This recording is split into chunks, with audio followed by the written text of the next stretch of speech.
اور ان کی پارٹی کا وہ گروہ جو جارحانہ مائنڈ سیٹ کے اوپر یقین رکھتا ہے وہ ان کو سپورٹ بھی کر رہا ہے، اور وہ گروپ یہ بھی چاہتا ہے کہ یہ خاتون جو ہیں جو 4 کے نمبر سے رول ہو رہی ہیں اور بیک اینڈ پہ کہیں نہ کہیں 9 کا نمبر ہے، ان کی وفاق میں بہت بڑی پریزنس ہونی چاہیے، یہ وفاق میں موجود ہونی چاہیے، اسی لیے یہ خاتون پیچھے سے ملنے والی ایک سپورٹ کے بقدر اپنے آپ کو وفاق میں واحد آپشن کے طور پر انٹروڈیوس کروانا چاہ رہی ہیں۔ پھر ان کی جانب سے کچھ ایسی سکیمیں انٹروڈیوس ہو رہی ہیں جو بظاہر آپ کو لگ رہا ہے کہ عوام کی فلاح کے لیے، عوام کی ترقی کے لیے، لیکن اس کے بیک اینڈ پہ ایک تھیوری کار فرما ہے، پاپولسٹ اتھارٹی سائیکولوجی، یہ آپ کو بہت زیادہ ایگزیبٹ ہوتی ہوئی نظر آ رہی ہے، تاکہ لوگ اس کے اندر ایک طرح سے یہ سمجھیں کہ بہت زیادہ عوامی جو مقبولیت والے کام ہیں وہ کیے جا رہے ہیں، تاکہ دوسری جانب فارم 47 کی جانب کسی کا دھیان نہ جا سکے۔ پھر یہی پنجاب سے تعلق رکھنے والی خاتون، ان کا ذائچہ بنایا جائے تو اسی جارحانہ مائنڈ سیٹ والا جو گروہ ہے ان کی پارٹی کا، ان کے پش اپ کے ساتھ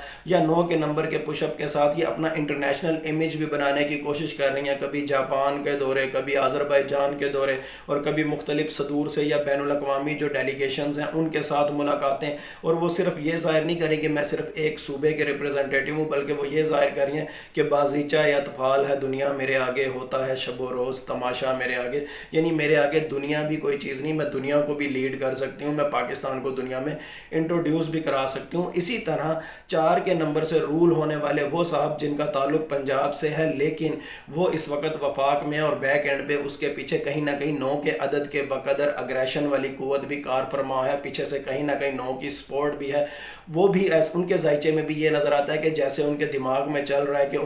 ان کو مقتدر حلقوں کی غیر متزلزل سپورٹ بھی ہے، اور ان کا ورکنگ ریلیشن شپ بھی بہت زیادہ آئیڈیلسٹک ہے، بہت زیادہ سگنیفیکنٹ ہے، اور پورے ملک کے اندر کون کیا کر رہا ہے، کون پاکستان سے باہر جا سکتا ہے، کون پاکستان کے اندر آ سکتا ہے، کون کہاں موو کر سکتا ہے، یہ ان کو ایسا لگتا ہے کہ جیسے یہ سارا کچھ ان کے کنٹرول میں ہے، وہ پیور اتھارٹیٹیو پرسنالٹی بن چکے ہیں۔ پھر صرف یہی نہیں، اس کے ساتھ ساتھ ان کو ایسا نظر آتا ہے کہ جیسے میڈیا بھی ان کے کنٹرول میں ہے، اور وہ پبلک پرسیپشن کو ڈیزائن بھی کر سکتے ہیں، پبلک پرسیپشن کو انسٹال بھی کر سکتے ہیں، لیکن آج کل اگر ان کے اپنے کنٹرولڈ والے جو ٹی وی چینلز ہیں اگر وہ بھی مہنگائی کی خبریں چلانے لگ گئے ہیں، اگر وہ بھی موجودہ حکومت کی ناکامیوں کی اور مہنگائی کے حوالے سے یا پیٹرول کے حوالے سے خبریں چلانے لگے ہیں، تو آپ یہاں پر خود سمجھیں کہ وہ موجودہ جو چہرہ ہے اس وقت سیاسی حکومت کا، اس کو انڈرمائن کر کے، ڈی ویلیو کر کے، ڈی فیم کر کے در حقیقت وہ اپنی سپیس بنانا چاہ رہے ہیں، یا کچھ لوگوں کے بیک اینڈ پہ جو ارادے ہیں 28ویں ترمیم کی صورت میں یا وٹس ایور نئے نظام کے حوالے سے، اس کے حوالے سے وہ راہ ہموار کرنے کی کوشش کر رہے ہیں یا پبلک پرسیپشن کو ڈیزائن کرنے کی کوشش کر رہے ہیں۔ پھر اس کے ساتھ ساتھ یہ صاحب جو ہیں 4 کے نمبر کے بقدر اور بیک اینڈ سے 9 کے نمبر کی سپورٹ، یہ بھی اپنے آپ کو بین الاقوامی پرسنالٹی کے طور پر ظاہر کر رہے ہیں۔ ان کا بین الاقوامی فیکٹر اگر دیکھا جائے تو آپ کو ان کے ذائچے کے اندر یا ان کی پرسنل لائف کے اندر ایران کے بہت زیادہ دورے بھی نظر آئیں گے، ایران کے حوالے سے وہاں ملاقاتیں، وہاں کے صدر سے ملاقاتیں، وہاں کے وزیر خارجہ عباس عراقچی سے ملاقاتیں، IRGC کے ہیڈ سے ملاقاتیں، دس اینڈ دیٹ۔ پھر اس کے ساتھ ساتھ صرف یہی نہیں، کلچرل اینڈ سپورٹس ڈپلومیسی میں بھی ان کا بہت زیادہ کردار آپ کو نظر آ رہا ہے۔ پاکستان کے اندر کہا جاتا ہے کہ پاکستان کا اگر کوئی سافٹ امیج سپورٹس کی وجہ سے یا کلچر کی وجہ سے پروموٹ ہو سکتا ہے تو اس میں بھی کہیں نہ کہیں ان کا کردار یا ان کا نام 4 کے نمبر کے بقدر اور بیک اینڈ پہ 9 کے نمبر کے بقدر سپورٹ وہ بھی نظر آ رہی ہے۔ اب یہ دونوں صاحبان کس طرح سے سوچ رہے ہیں کہ آنے والے نئے نظام میں یا آنے والا جو نیا ایک 28ویں ترمیم کی صورت میں یا وٹس ایور جو بھی ایک نیا گورننس کا جو پیرامیٹر ہوگا اس کے اندر ان دونوں کا رول ہوگا، یہاں پر 28ویں ترمیم کے حوالے سے دیکھا جائے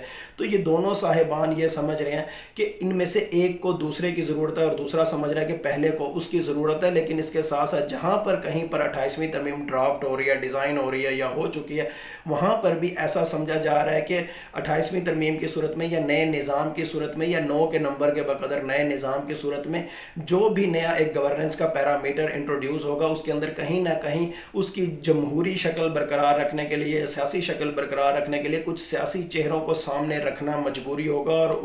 اس زمن میں بھی یہ دونوں صاحبان ان لوگوں کی بہت زیادہ ضرورت بنتے ہوئے دکھائی دیتے ہیں جو اس وقت 28ویں ترمیم یا سٹک کے زور پر یا ڈنڈے کے زور پر یا 9 کے نمبر کے بقدر کوئی نیا نظام، کوئی نیا سٹرکچر، کوئی نیا کیا کہتے ہیں پیرامیٹر انٹروڈیوس کرانا چاہ رہے ہیں۔ لیکن یہاں پر مین چیز زورواسٹین نیومرولوجی کے اکارڈنگ یا آج کی تاریخ کے اکارڈنگ یا 4 اور 9 کی کمپیٹیبلٹی کے اکارڈنگ جو سوال آپ سب کے ذہنوں میں پنپ رہا ہوگا کہ آخر ہوگا کیا، آخر کیا یہ واقعی ہو جائے گا یا کیا مستقبل میں کیا نظر آتا ہے پروبیبلٹیز کے اکارڈنگ، امکانات کے اکارڈنگ، کیونکہ نیومرولوجی تو سائیکو اینتھروپولوجی یا فکسیشن آف دا فیٹ تو ہے نہیں. بارہا میں آپ کو کہتا ہوں، لیکن پاکستان میں لوگ بضد ہیں کہ وہ پھر بھی نعوذ باللہ مشرکانہ عقائد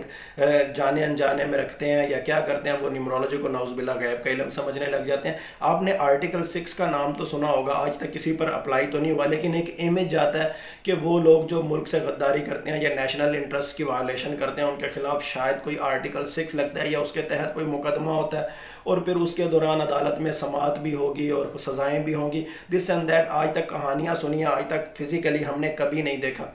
لیکن اس سے ملتا جلتا کوئی قانون یہاں پر آڑے آتا ہوا نظر آتا ہے. نیومرولوجیکلی کوئی حادثہ ہوتا ہوا بھی آڑے آتا نظر آتا ہے، کوئی اچانک سڈن ایونٹ بھی ہوتا ہوا سامنے نظر آتا ہے. اس کے ساتھ ساتھ آپ نے ایک بات تو بہت زیادہ سنی ہوگی ایرانی طرز انقلاب سے پہلے کے وقت کی، کہ رضا شاہ نے ایک خفیہ آرگنائزیشن بنائی ہوئی تھی، ایک خفیہ پولیس بنائی ہوئی تھی جس کا نام سواک تھا، اور وہ بہت زیادہ لوگوں کے کاروباروں کو بھی پرابلمز ان کے لیے کریٹ کر رہی تھی، لوگوں کو زچ کر رہی تھی، لوگوں پہ طرح طرح کے مظالم ڈھا رہی تھی، لوگوں کو کاروبار بھی نہیں کرنے دیا جا رہا تھا، معاشی لحاظ سے، سیاسی لحاظ سے، معاشرتی لحاظ سے یا مذہبی لحاظ سے بھی لوگوں کو بہت زیادہ تنگ کیا ہوا تھا. اور سواک کے بارے میں یہی کہا جاتا تھا کہ یہ ایک طرح سے رضا شاہ کی اتھارٹی کو اللیگلی وہ کیا کہتے ہیں نا